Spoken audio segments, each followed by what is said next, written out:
Halo guys, selamat datang di eksperimen seru kita kali ini. Praktikum IPA SD Arus Listrik, siap-siap dibuat penasaran sama rahasia listrik di sekitar kita? Eksperimen keren ini dipersembahkan oleh tim super kita dari anggota kelompok 6. Ada Desti, Dian, Dina, dan Mega. Salam kenal ya, kita siap ajak kalian belajar sambil bermain. PPK kenalan dulu yuk sama konsepnya. Praktikum dasar mengenai listrik memiliki peran penting dalam memahami fenomena transfer energi, khususnya yang berkaitan dengan konsep konduktivitas listrik. Secara teori, material diklasifikasikan berdasarkan kemampuannya menghantarkan arus listrik menjadi konduktor, penghantar yang baik, dan isolator, penghantar yang buruk. Konduktor, seperti logam, memfasilitasi pergerakan muatan bebas, elektron, sedangkan isolator, seperti plastik atau karet, memiliki elektron yang terikat erat pada atom. Selain itu, konduktivitas pada larutan ditentukan oleh adanya ion bebas yang terbentuk dari proses ionisasi zat terlarut, elektrolit. Tujuan utama dari percobaan ini adalah untuk memverifikasi sifat konduktivitas berbagai material padat dan larutan, serta menganalisis faktor-faktor yang memengaruhi kemampuan material tersebut dalam menghantarkan arus listrik, yang diukur melalui indikator sederhana berupa nyala lampu pada rangkaian tertutup. Nah, sebelum mulai, kita intip dulu alat dan bahan yang kita gunakan.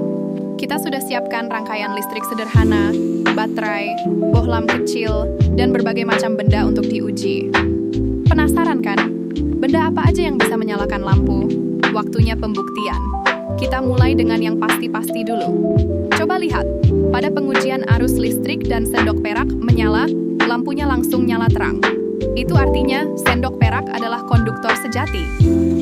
Lanjut ke benda kedua, arus listrik dan mata pensil menyala.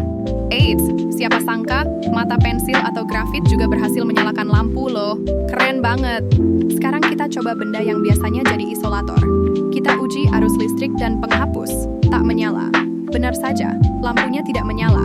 Lanjut ke arus listrik dan kertas. Tak menyala. Hasilnya sama, kertas juga tidak bisa menghantarkan listrik. Jadi, penghapus dan kertas adalah isolator ya guys. Next, kita uji cairan. Kita coba arus listrik dan air keran. Tak menyala. Air keran murni itu isolator lemah, jadi lampunya tidak menyala. Dan yang paling bikin penasaran, arus listrik dan air garam. Tak menyala. Walaupun garam itu elektrolit, ternyata konsentrasi garam yang kami gunakan terlalu rendah atau ada hambatan besar sehingga lampunya tetap tidak menyala. Meskipun dia bisa menghantarkan, tapi lemah banget. Inilah rekap dari semua yang sudah kami uji. Dalam tabel pengamatan, kami catat semua hasilnya, mulai dari sendok perak sampai air garam. Kita bisa lihat dengan jelas mana yang nyala dan mana yang enggak. Hasil pengamatan kami. Berdasarkan pengujian konduktivitas listrik terhadap 6 jenis bahan, diperoleh hasil yang membedakan material tersebut menjadi konduktor dan isolator. Sendok perak dan grafit berhasil menyalakan lampu, mengonfirmasi statusnya sebagai konduktor yang efektif, di mana grafit menunjukkan bahwa konduktivitas tidak hanya terbatas pada logam.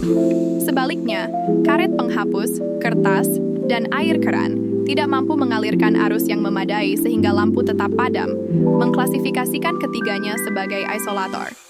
Menariknya, air garam, yang secara teoretis merupakan elektrolit kuat, juga tidak menyalakan lampu dalam rangkaian ini, menunjukkan bahwa konsentrasi garam yang digunakan sangat rendah, atau terdapat hambatan besar lain dalam rangkaian, sehingga larutan ini hanya bertindak sebagai konduktor yang sangat lemah.